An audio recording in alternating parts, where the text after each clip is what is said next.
Bonjour, Samira Ayama, sage-femme d'État à Enrod Clinique des Roses. Aujourd'hui, nous allons vous parler de la préparation à l'accouchement.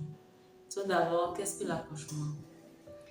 L'accouchement, c'est l'ensemble des phénomènes qui concourent à la naissance de votre bébé et du placenta. Alors, l'accouchement parfois suscite beaucoup de questions, de peur et voire même beaucoup de stress chez la plupart des femmes enceintes.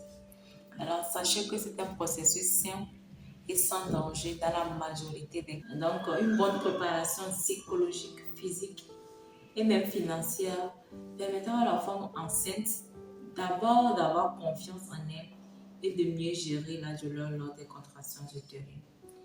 Alors, en quoi consiste la préparation psychologique? Cela consiste tout d'abord à informer la femme enceinte et à la rassurer. Il faut mettre en tête que la douleur lors des contractions utérines est bien réelle, mais supportable. Il faut aussi motiver le partenaire à participer aux séances de préparation à l'accouchement et à être présent au jour de l'accouchement.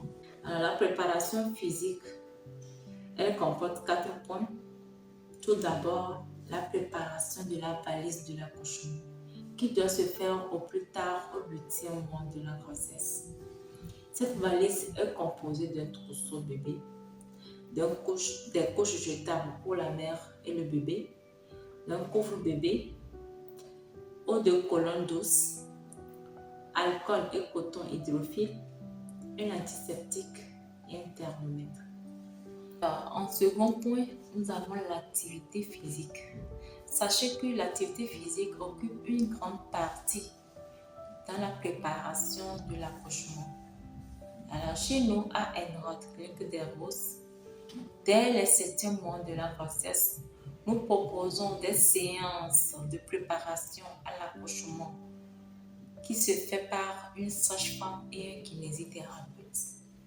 Alors, la femme enceinte est accompagnée par son mari au cours de ces séances. Nous vous apprenons comment faire la respiration profonde lors des contractions. Nous vous montrons les exercices de relaxation aidés par le partenaire, les danses et comment adopter les différentes positions qui vous mettent confortable lors des contractions utérines. Alors, en troisième point, nous allons vous parler des signes annonciateurs du travail d'accouchement. Tout d'abord, nous avons des douleurs lombo-pelviennes qui se marquent par votre ventre qui se durcit et qui se relâche par moments.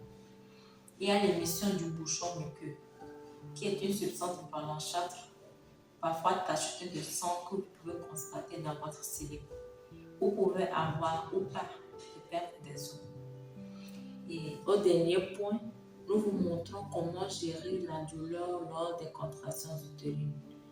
Alors, il faut être bien préparé psychologiquement sur le comportement des contractions. Alors, nous avons la marche à la maison ou en salle d'accouchement, des exercices de relaxation aidés par le partenaire, et les danses, la respiration profonde au cours des contractions utérines.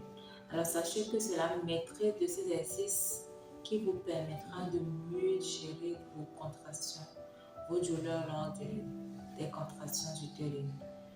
Alors, à la fin, sachez qu'une bonne préparation permettra à la femme enceinte de mieux gérer la douleur lors des contractions utérines et à la fin d'avoir un bon début de son accouchement. Merci pour votre attention. Nous espérons que nos conseils vous seront bien utiles. À la prochaine.